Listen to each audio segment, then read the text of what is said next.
My child, keep my words and store up my commandments with you. Keep my commandments and live. Keep my teachings as the apple of your eye. Bind them on your fingers. Write them on the tablet of our heart. Say to wisdom, you are my sister, and call insight your intimate friend, that they might keep you from the loose woman, from the adulteress with her smooth words. For at the window of my house I looked out through my lattice, and I saw among the simple ones, I observed among the youths, a young man without sense passing along the street near her corner, taking the road to her house in the twilight, in the evening, at the time of night and darkness. Then a woman comes towards him, decked out like a prostitute, willy of heart. She is loud and wayward, and her feet do not stay home. Now in the street, now in the squares, at every corner she lies in wait. She seizes him and kisses him. With an impudent face she says to him, I had to offer sacrifices, and today I have paid my vows. Now I have come out to meet you, to seek eagerly, and I have found you. I have decked my couch with coverings, colored spreads of Egyptian linen. I have perfumed my bed with myrrh, aloes, and cinnamon. Come, let us take a fill of our mourning. Let us delight ourselves with love, for my husband is not at home. He has gone on a long journey. He took a bag of money with him. He will not come home until noon. This is the book of Proverbs, chapter 7, verses 1 through 20. This was a long verse today, but there's a lot to unpack here. The simple thing is this. This passage talks about adultery.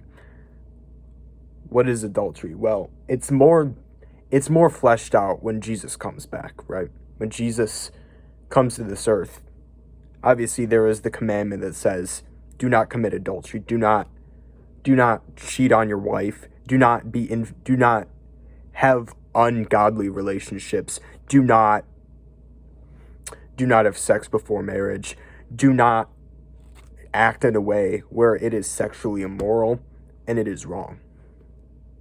However, what Jesus says, and that he fleshes out in the New Testament, is that's not far enough.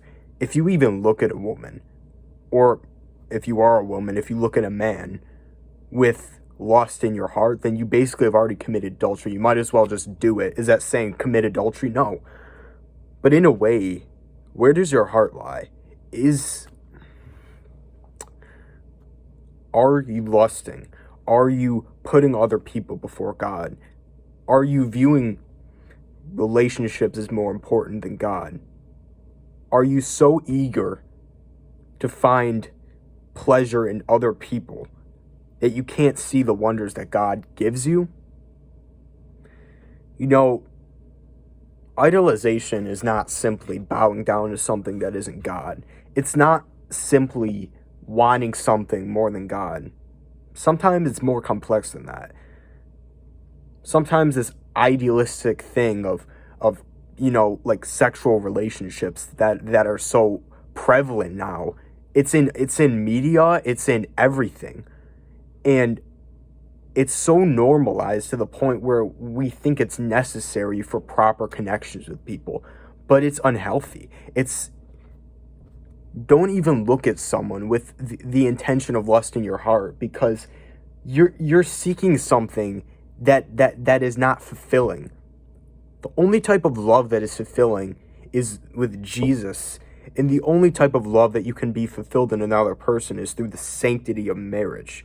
Marriage is the institution in which that is the point of sexual relationships. Are only the only purpose of them is to be in marriage and to create, to use creation in a positive way, because that's what God's intended purpose of those types of relationships are.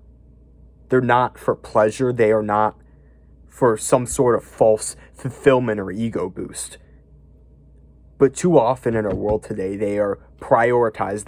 The idea of being in that sort of connection is worshipped, because unfortunately our world today, we live in this society where we feel like, we get like, we need like that rush of dopamine, And we're so isolated in our technology where it feels like seeing that type of thing out in the world with the false delusion that social media is, we feel like we need that, or we need to set some sort of standard because that's the only way we will be fulfilled. But that's not right. It's not actually fulfilling, because only the way of love that Jesus intended and that God intended is the only fulfilling one, because it has a purpose. Yes, it's on this earth, and yes, it needs to be.